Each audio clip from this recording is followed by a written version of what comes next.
Bonsoir à tous, il est 23 h. Voici les titres de ce journal.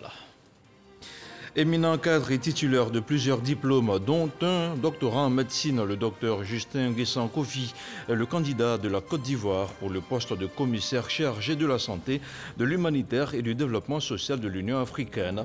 Sa candidature a été présentée jeudi dernier par le ministre de la Santé, le docteur Eugène Akaouele. Quelques jours après les récentes fêtes de Noël et du Nouvel An, que deviennent les marchés aux volailles? Une question qui suscite beaucoup d'intérêt chez les consommateurs de viande blanche. Dans ce journal, le zoom de la rédaction de RTI 1 sur les acteurs de la filière qui réagissent. Et puis, dans l'actualité internationale, au moins 6 éco-gardes ont été tués ce dimanche dans une attaque d'hommes armés dans le parc national des Virunga, dans l'est de la République démocratique du Congo. Une embuscade leur a été tendue par les miliciens Maïmaï.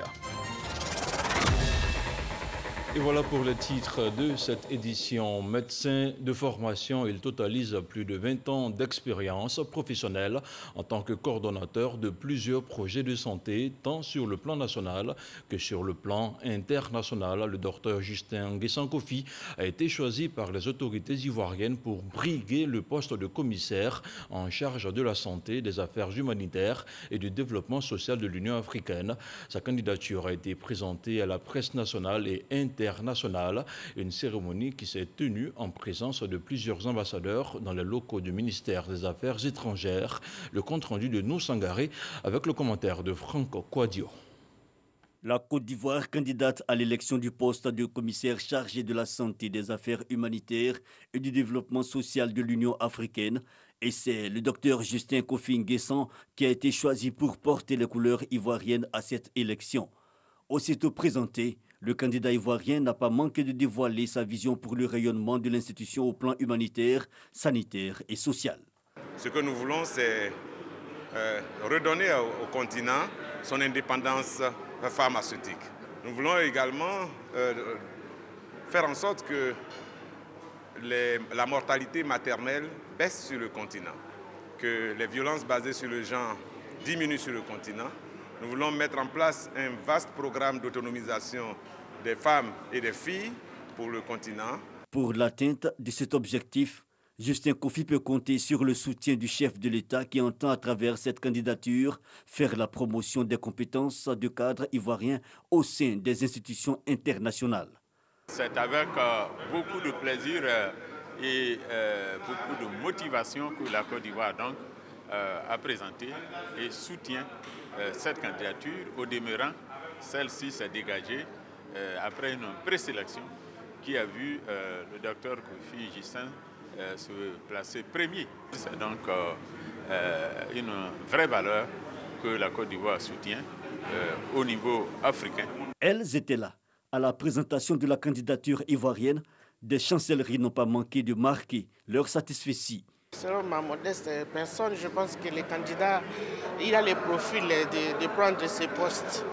Parce qu'avec l'expérience qu'il a au niveau de l'Afrique. Les élections pour le poste de commissaire chargé de la santé, des affaires humanitaires et du développement social sont prévues au prochain sommet de l'Union africaine qui se tiendra du 3 au 7 février 2021 à Addis Abeba, en Éthiopie. Et ce constat sur les marchés après les fêtes de Noël et du Nouvel An.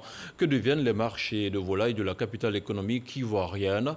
Passé l'affluence des grands jours des fêtes, les vendeurs et les revendeurs ont été visités par la rédaction de RTI 1. Dans ce reportage que je vous propose de suivre, Laure Goretti tente de faire le bilan de la préfète avec les acteurs de la filière. Son reportage est commenté par Issa Chonaïo. Benjerville. Nous sommes à la ferme de Mazali, grossiste de volailles. Il a vendu des milliers de poulets pendant la période des fêtes. Sa ferme est pratiquement vide. Ici, dans ce bâtiment, on avait 2000 poulets de chair. Jusqu'au 31 à 2 h du matin, nous étions encore en livraison. Chose que habituellement, quand ce n'est pas le mois des fêtes, à partir de 18 h déjà, les livraisons sont bouclées. Donc ici, il doit nous rester autour de 50 poulets de chair. Voilà, mais il faut dire que c'était les plus petits. Spécialement dans ce bâtiment, on avait un lot de 1600 dindes. Donc là, on a terminé la vente. Tout s'est très bien passé. Et on souhaite que tous les mois soient décembre. Comme lui, Kindo gérant des fermes, affirme aussi avoir évacué le stock de volailles pendant ces fêtes. Vendeurs et revendeurs se sont frottés les mains. Là, on a vendu tout dans Pète là. Maintenant, le niveau là, c'est ça qui est là. On n'a pas encore commencé à vendre. Ce qu'on a vendu là, c'est 3000. Ça marche bien même. Mais l'appréciation est différente chez ce grossiste. Revendeur qui estime que même si les cages sont vides, la moisson n'a pas été bonne en termes de revenus. Avant, on nous donnait à 3 000 francs le prix de gros. Aujourd'hui, c'est à 3 500. Il y aura des morts. Tu vas payer, comme on appelle, l'aliment des poulets. Tu vas donner les apprentis qui travaillent avec toi, tu vas les donner. Tu vas payer ton transport, aller-retour, tout ça là. Donc quand c'est comme ça là, vraiment après la fête, tu t'en sors avec zéro, hein, franchement. Ce constat des cages vides, il est fait chez plusieurs vendeurs. Quelques poulaillers fournis n'incitent pas à l'achat, même si les prix restent inchangés pour la plupart des revendeurs. Je n'ai pas le choix puisque ce matin, j'ai prévu faire un truc à mon papa. C'est le prix seulement que c'est petit. Si ça tenait qu'à moi-même, j'allais laisser. Pour payer les transports, aller jusqu'à un autre, vers le pays, tout près ici à Benjamin, en tout cas tout est fini, à la ferme c'est vite. Nous savons que toute entreprise a été secouée par la Covid. On n'arrivait pas à vendre auprès des grossistes parce que quand il y a le coup-feu, les marchés fermaient pratiquement à 16 h. Les hôteliers, il n'y avait plus de passagers, il n'y avait plus de voyageurs, c'était aussi compliqué parce qu'aucun éleveur n'a voulu prendre le risque de faire venir des poussins. Les fêtes terminées, il faudra encore attendre 1 à 3 semaines au moins pour que les poulaillers soient ravitaillés en volailles. Tout de suite, le point de la situation de la Covid-19 au 10 janvier 2021.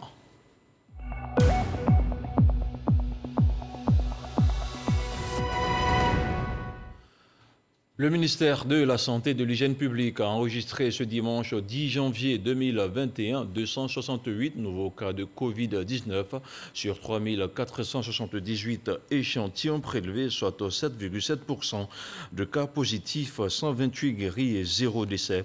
À la date du 10 janvier 2021, la Côte d'Ivoire compte donc 23 750 cas confirmés, dont 22 570 personnes guéries, 139 décès et 1041 cas actifs.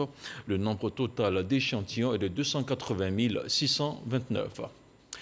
Covid-19 toujours, pris la main dans le sac. Des agents du centre de Cocody Saint-Jean viennent d'être suspendus pour racket. Ils sont accusés de délivrer de faux certificats de négativité à des voyageurs non testés, moyennant de l'argent. Sur le sujet, le ministre de la Santé et de l'Hygiène publique a tenu à faire une mise au point. Les explications de Salimata Dia. C'est le ministre de la Santé et de l'Hygiène publique lui-même qui donne l'information. 2 réseaux de faussaires qui délivraient de faux certificats de négativité au Covid-19 ont été démantelés. Ils délivraient des faux certificats de négativité à des voyageurs non testés, moyennant une somme allant jusqu'à 100 000 francs. Ce type de situation, s'il continue, pourrait mettre à mal tous les efforts que le pays a fait en matière donc de lutte contre la Covid-19. Le ministre tape du poing sur la table. La traque est en cours à Abidjan. Des fraudeurs ou toute personne possédant une attestation illicite seront poursuivis par les tribunaux compétents. Depuis 3 mois, la Côte d'Ivoire enregistre des taux de positivité inférieurs à 5%. La maladie est sous contrôle avec des acquis à conserver. Et pour le ministre Aka Aoulé, pas question de régresser avec de tels agissements. Autre chose à présent, à travers le programme de gestion du littoral ouest africain, c'est la ville de Grand Bérébi qui va bénéficier de la création de la première aire marine protégée de Côte d'Ivoire. Abou Bamba, le coordonnateur régional de l'ONU Environnement pour les océans, était ce dimanche sur le plateau de RTI 1 pour aborder le sujet. Quelques morceaux choisis avec Herman Guibé. À la mesure où c'est la première fois depuis l'existence de la Côte d'Ivoire qu'un gouvernement, que la Côte d'Ivoire se dote d'un tel outil de gestion des écosystèmes marins et côtiers. C'est la première fois aussi qu'un gouvernement dans ce pays-là aussi pose un tel acte pour la conservation de notre environnement. Dans le cadre de la Côte d'Ivoire, nous nous trouvons à Bérébi, dans une région où il y a pratiquement tout. Écosystème marin côtier, écosystème montagneux, écosystème forestier, écosystème terrestre. Dans le cadre du projet que nous avons en ce moment en Côte d'Ivoire, Nous avons dégagé les mêmes moyens pour la Côte d'Ivoire et le Ghana. Pas anticiper sur la suite, mais c'est pour dire qu'il est prévu. Nous avons déjà commencé à travailler avec les autorités du Ghana pour la région Assini en Côte d'Ivoire et Alpha Assini au Ghana pour en faire une aire marine protégée aussi. Au niveau du Libéria, tout ce qui est embouchure du fleuve Cavali, donc qui est la frontière naturelle entre la Côte d'Ivoire et le Libéria, pour en faire aussi une aire marine protégée afin qu'on procède de façon intégrée, de façon régionale. La Côte d'Ivoire, le littoral, les 560 km de Tabou à Tiapoum, ici en Côte d'Ivoire, représentent une véritable opportunité de développement socio-économique. Lorsque nous appliquons les principes de l'économie bleue, nous arriverons par la pêche, l'énergie éolienne, l'énergie marémotrice, tout ce qui est tourisme durable, basé sur les côtes et les océans, tout ce qui est aussi développement agricole, mais qui ne pose que sur le littoral, c'est autant d'éléments qui vont permettre de gagner quelques points de croissance aujourd'hui en Côte d'Ivoire. La Côte d'Ivoire se développe vite et en rajoutant cet élément de mise en œuvre des principes de l'économie bleue, on arrivera encore à un développement beaucoup plus accéléré, à une création de richesses beaucoup plus accélérée et surtout à une distribution de richesses autour des populations littorales. Et l'onde de choc va se faire ressentir aussi à l'intérieur du pays. On parle maintenant de cohésion sociale au cadre du Lodjibois. Le ministre Amédée Kofi Kwaku poursuit sa tournée de sensibilisation à la paix et au vivre ensemble. Il a sillonné plusieurs villages de la sous-préfecture d'Ogoudou dans le département de Divo. Une tournée pour appeler les différentes communautés au renforcement du vivre ensemble et à des élections législatives apaisées. Le compte-rendu de Mamadou Kouassi. R. Makono. Cette localité du département de Divo a enregistré un grave accident de la circulation causant la mort de 2 enfants. Après des manifestations provoquées par cette situation, le calme est de retour. Le ministre Amédée Kofi Kwaku, cadre de la région du Lodjibois, est allé à la rencontre des populations. Il y est également pour apporter la compassion du gouvernement, mais aussi pour appeler les populations à la retenue. Amédée Kofi Kwaku annonce des mesures sécuritaires. Donc j'ai demandé qu'on enlève les barrages et qu'on va mettre des dos d'âne. On va mettre des dos d'âne pour que les voitures puissent aller doucement. Ne plus qu'il y ait de morts et de blessés ici au Goudou. Tout ce qu'on peut faire pour ne pas qu'il y ait d'accident encore au Goudou, on va faire ça. En tout cas, vous pouvez compter sur nous. Après R. Makono, le ministre Amédée Kofi Kwaku et sa délégation ont rencontré les différentes communautés des villages de Kwamekro et d'Ogoudou. À chacune des rencontres, c'est le message de paix et de développement qui est passé. Auparavant, on faisait la politique exclusive. Si c'est mon frère qui est candidat, il faut que je vote mon frère. Mais aujourd'hui, on a vu que cela ne nous est pas arrangé. Ça a envoyé tout un tas d'histoires. Donc nous avons besoin maintenant de faire une politique inclusive. C'est-à-dire celui qui vient, qui peut nous amener au développement. C'est la personne qu'on suit. Amédée Kofi Kwaku soutient que le climat de paix qui prévaut depuis des mois dans la région du Lodjibois doit demeurer afin d'aboutir à des élections législatives apaisées. Les élections présidentielles se sont passées en octobre 2020. Nous savons tout ce qui s'est passé dans ce pays au cours de cette élection. Et il va y avoir les législatives. Et il était bon que nous puissions nous entretenir d'abord avec nos parents pour leur passer le message de paix et de cohésion, mais aussi pour les inviter à participer aux élections législatives. Parce que quand le gouvernement va prendre des projets, c'est l'Assemblée nationale qui va valider. Donc pour que la majorité des députés soient des députés RHDP. Les projets de développement entamés dans ces différentes localités vont se poursuivre, a indiqué le ministre Amédée Kofi Kwaku. Toujours au chapitre de la cohésion sociale, 2 véhicules flambant neufs remis au chef du canton Sia et au chef du village de Fouanga dans la sous-préfecture de Kongasso dans la région du Béré. Un don du sénateur de la région qui vient renforcer les capacités en vue du succès de la mission de promotion du vivre ensemble et de la cohésion sociale des bénéficiaires. Une remise qui a coïncidé avec la cérémonie d'intronisation des 2 chefs coutumiers et l'investiture du président des jeunes du village de Fouanga. Le compte rendu de Léon Bro. Son règne s'étend sur 18 villages. Voici le chef du canton Sia, intronisé avec le chef du village de Fouanga, toujours dans la sous-préfecture de Kongasso, région du Béré. Descendants de chefs coutumiers, Badioti Oté et Sori Bagaté savent leur mission, telle qu'expliquée par les cadres et les autorités administratives. Fédérer les forces vives en vue du développement et aplanir les éventuels différends pour maintenir dans leur contrée la fraternité, l'unité, la cohésion, le vivre ensemble et la paix. Ces 2 véhicules, dont du sénateur du Béré, sont destinés à renforcer leurs capacités. Que le chef de canton et le chef de village et des moyens de mobilité. Aujourd'hui, donc, vient de faire droit à ses promesses. Le sous-préfet, c'est un homme de paix. Il va donner des conseils que mon oncle, il doit se comporter comme un chef.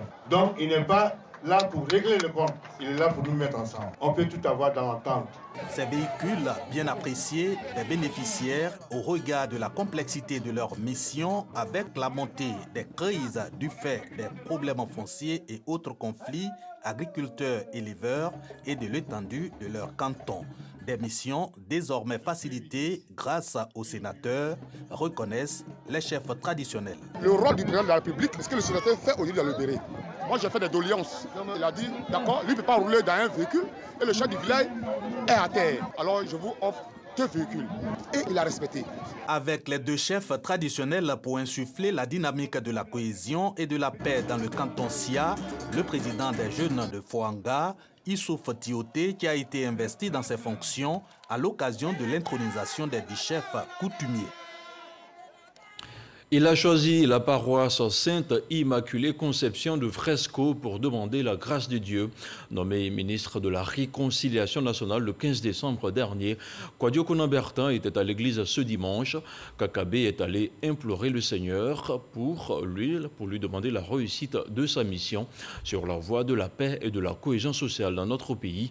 Une messe d'action de grâce suivie par notre correspondant Sam Konan. Le ministre de la Réconciliation nationale à la paroisse Immaculée Conception de Fresco, Kwadio Konan-Bertin, est venu implorer le Tout-Puissant Dieu afin qu'il lui permette de réconcilier les Ivoiriens. Une messe d'action de grâce a été célébrée à cet effet ce dimanche par le curé Joseph Dali. Dieu étant la sagesse, toute mission doit lui être confiée pour que celle-ci ait un sens et elle puisse se réaliser, parce que c'est Dieu qui donnera l'orientation. Donc c'est ce à quoi répond à cette Eucharistie. C'est la sincérité qui va faire que nous allons arriver à la réconciliation. Donc celui qui est en charge de ce ministère-là, il lui faut vraiment le soutien de Dieu, il lui faut se laisser orienter, guider par le Seigneur. Kwadio Konan-Bertin fréquentait cette paroisse lorsqu'il était élève dans les années 80. Aujourd'hui, il y retourne en tant que ministre de la Réconciliation nationale pour demander à Dieu de le guider dans cette mission. Je pense, conformément à ma foi chrétienne, que cette mission, il faut que je la place sous l'égide de Dieu Tout-Puissant.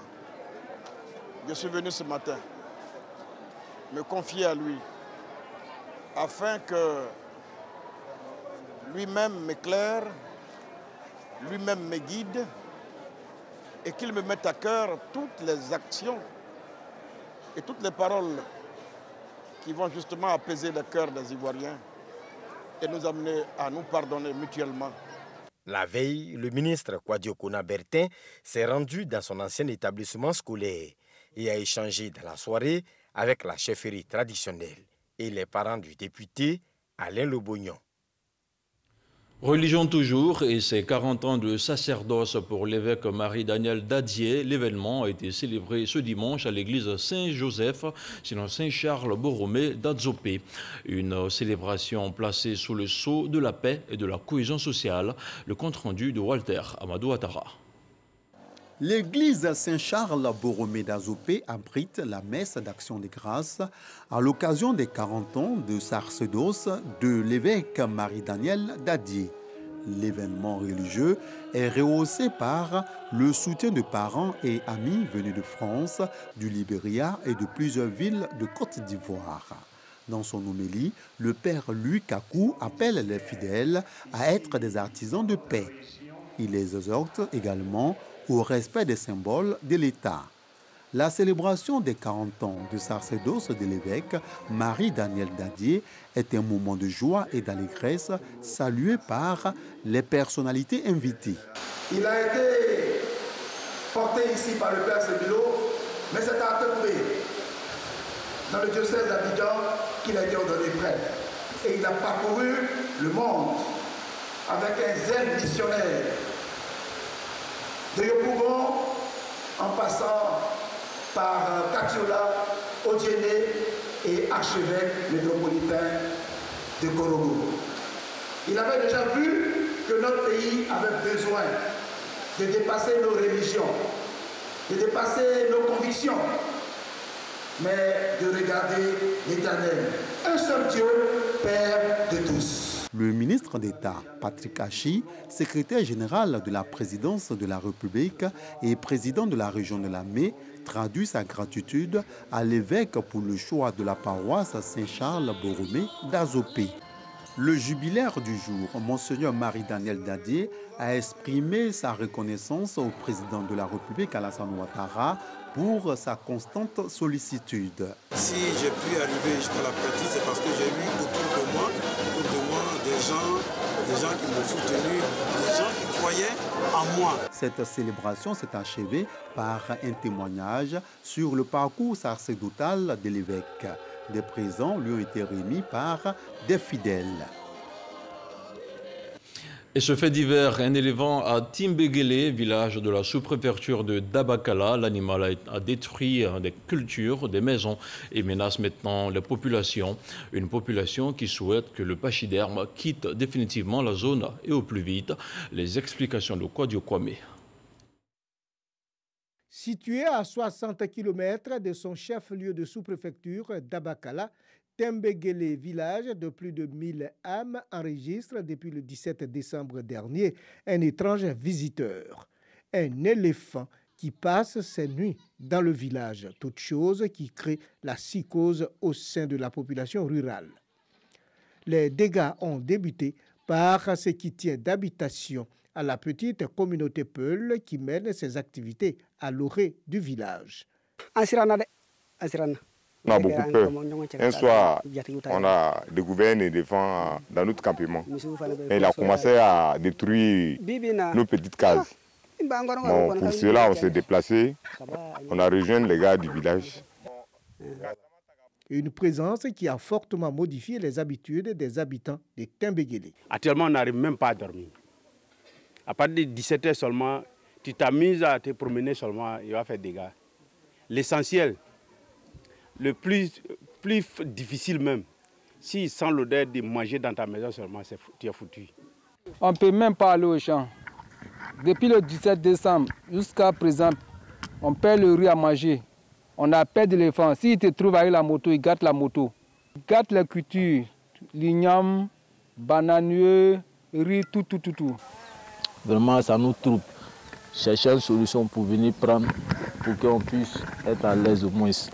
Remettre le pachyderme en un endroit approprié pour la sécurité des populations est tout le souhait exprimé par tous les habitants de Timbégélé. Pour l'heure, le tout Timbégélé vit la peur au ventre. Un mot de musique à présent, 1991-2021, le Zouglou a 30 ans. L'anniversaire de cette musique estudiantine a été célébré hier samedi au stade de l'université Félix Houphouët-Boigny de Cocody. Précurseur de ce courant musical, l'artiste Bilé Didier a saisi l'opportunité pour marquer également ses 30 ans de carrière, un double anniversaire commémoré par plusieurs artistes Zouglou. Le compte-rendu d'Issa Chonayeo.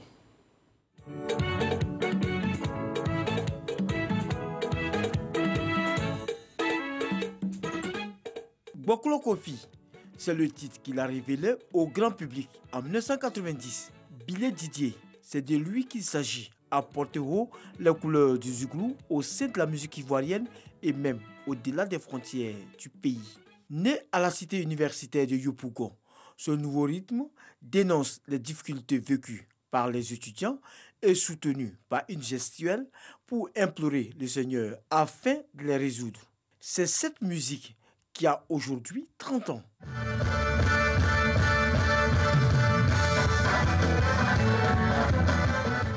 Du créateur Opokunti au journaliste et ex-animateur de l'émission Tempo, Georges Aboké, aux membres des parents du campus, groupe musical des Bilé Didier de l'époque, tous présents pour soutenir le précurseur du Zouglou.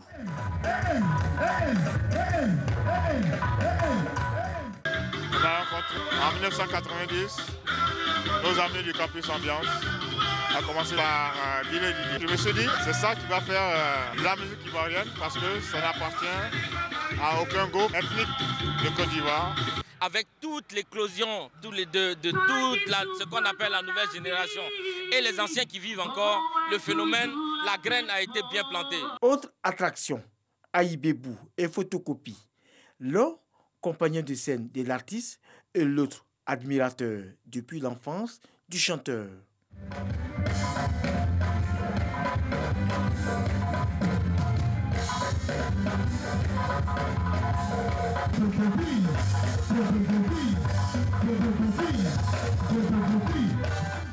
Les inconditionnels du Zoulou n'en demandaient pas mieux pour vivre ces instants, moments de grands souvenirs. Le Zoulou n'est pas mort, loin de là, bien au contraire.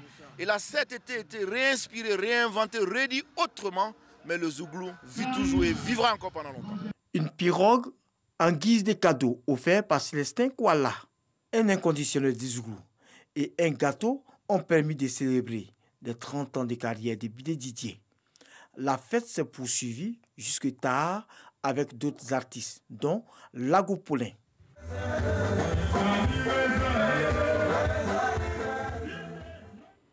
En Zouglou, ça réussit toujours. Je vous le disais en titre de ce journal. Dans la province du Rutshuru, en République démocratique du Congo, 6 gardes du corps ont trouvé la mort dans le parc national de Virunga, dans l'est du pays, ce dimanche. Un responsable administratif local précise qu'ils ont été attaqués par des miliciens Maï-Maï qui ont tendu une embuscade dans le fin fond du parc. Joyau naturel touristique et menacé, les Virunga sont aussi le théâtre des conflits de la région troublée du Nord Kivu, où des groupes armés se disputent le contrôle des richesses du sol et du sous-sol. On regarde à présent le tour du monde de l'actualité internationale en 7 jours dans une sélection signée Abou Sanogo.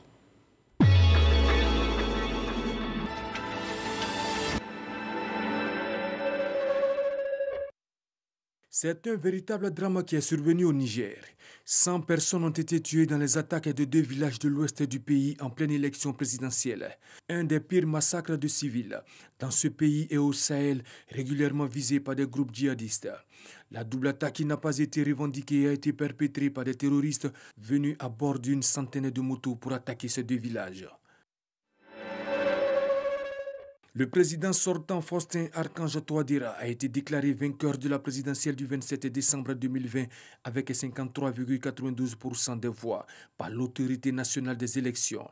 Une victoire qu'il a réussi alors qu'un électeur sur 2 n'a pas pu voter.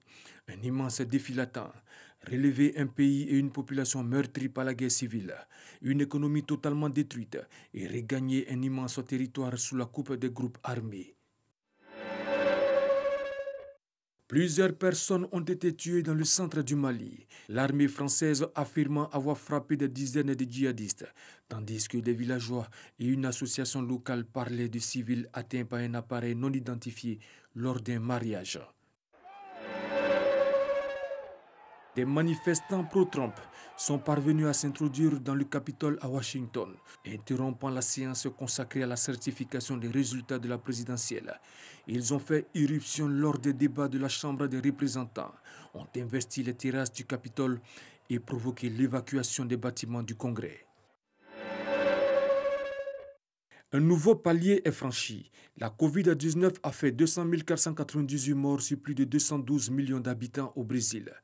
Le deuxième bilan le plus lourd après les États-Unis. Mais le dernier bilan officiel du ministère de la Santé montre des données inquiétantes. Un record de nouvelles contaminations et pas moins de 1524 nouveaux décès enregistrés au cours des dernières 24 heures. Le deuxième chiffre le plus élevé depuis le début de la pandémie. Le Parti congolais du travail a investi officiellement vendredi Denis Sassou Nguesso comme son candidat à l'élection présidentielle qui doit se tenir au plus tard le 21 mars. Le Parti congolais du travail, qui a cumulé 46 ans au pouvoir, a tenu jeudi et vendredi dans la capitale la première session extraordinaire de son comité central pour décider cette investiture. Denis Sassou Nguesso, 77 ans, dont 36 au pouvoir. De 1979 à 1992, puis depuis 1997, ne s'est pas encore prononcé. Au lendemain du crash d'un avion indonésien en mer avec 62 personnes à bord, des morceaux de corps et des débris ont été retrouvés dimanche au large de la capitale Jakarta. Les autorités ont par ailleurs affirmé avoir localisé les boîtes noires de l'appareil.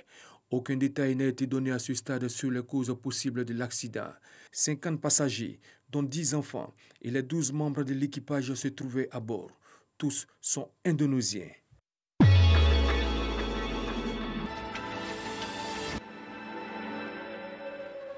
Et c'est ici que l'on s'arrête ce soir. Ce journal est terminé. Merci de l'avoir suivi. Demain, ne manquez pas le 6h30 avec Régis Kofi. Agréable soirée à tous sur RTI 1. Bonsoir.